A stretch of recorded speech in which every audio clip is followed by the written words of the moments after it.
کم بولنا زیادہ سننا۔ کسی حکیم سے ایک مرتبہ کسی نے پوچھا، فارسی کی ایک حکایت ہے، از حکیم پرسیدند چیرا استماع تو از نطق تو زیادہ است، گفت مرا دو گوش دادا است و ایک زبان۔ یعنی کسی حکیم سے ایک صاحب نے پوچھا کہ تمہارا سننا یہ تمہارے بولنے سے زیادہ کیوں ہے، یعنی تم سنتے زیادہ اور بولتے کم کیوں ہو؟ تو انہوں نے کہا، دراصل مجھے اللہ نے دو کان دیے ہیں، جس کا مطلب یہ ہوتا ہے کہ میں بولنے سے زیادہ سنوں، اور زبان ایک ہی دی ہے۔ جب انسان زیادہ بولنے کا عادی ہو جاتا ہے تو اس کے گناہ بھی زیادہ ہو جاتے ہیں۔ یہی وجہ ہے کہ انسانی زبان سے اتنے گناہ سرزد ہوتے ہیں جتنے گناہ دوسرے جسمانی اعضاء سے سرزد نہیں ہوتے۔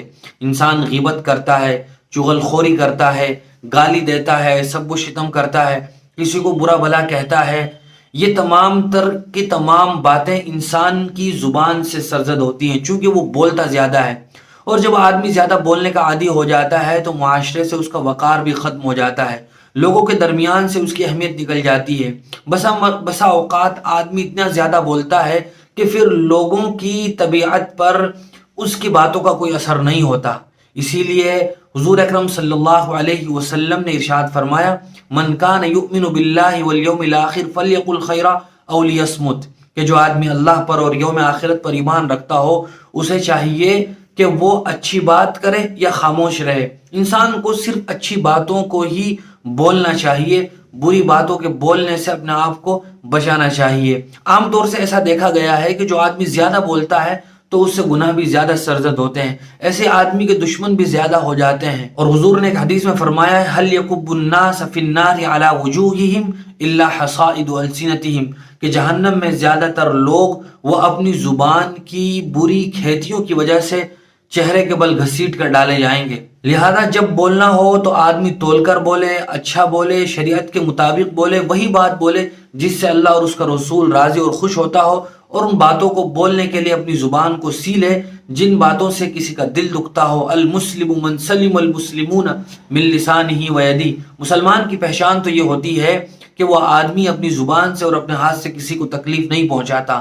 آپس میں جو گھریلو اور خاندانی جھگڑے ہیں ان میں سے اکثر جھگڑوں کی بنیاد یہی زبان ہے، اور زبان کا زخم اتنا گہرا ہوتا ہے کہ پھر یہ جلدی مندمل بھی نہیں ہوتا۔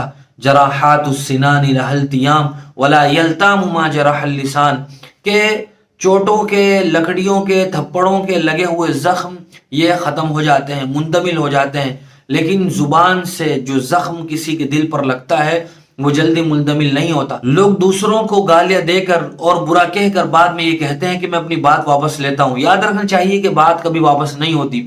جو گولی ایک مرتبہ بندوق سے نکل گئی اور لگ گئی تو پھر آدمی کتنا ہی کہتا رہے کہ میں گولی واپس لیتا ہوں، وہ گولی کبھی واپس نہیں ہوتی۔ لہذا صرف اتنا کہہ دینے سے کہ میں اپنی بات واپس لیتا ہوں، میں اپنا اسٹیٹمنٹ واپس لیتا ہوں، اس سے دوسرے آدمی کو جو زخم لگا ہوا ہوتا ہے وہ ختم نہیں ہوتا۔ لہذا انسان کو ایران توران کی ہانکنے کے بجائے اور اول فول بکنے کے بجائے وہی باتیں بولنی چاہیے جس سے دین کا یا دنیا کو کوئی فائدہ ہوتا ہو اور دوسرے کو کوئی تکلیف نہ ہوتی ہو۔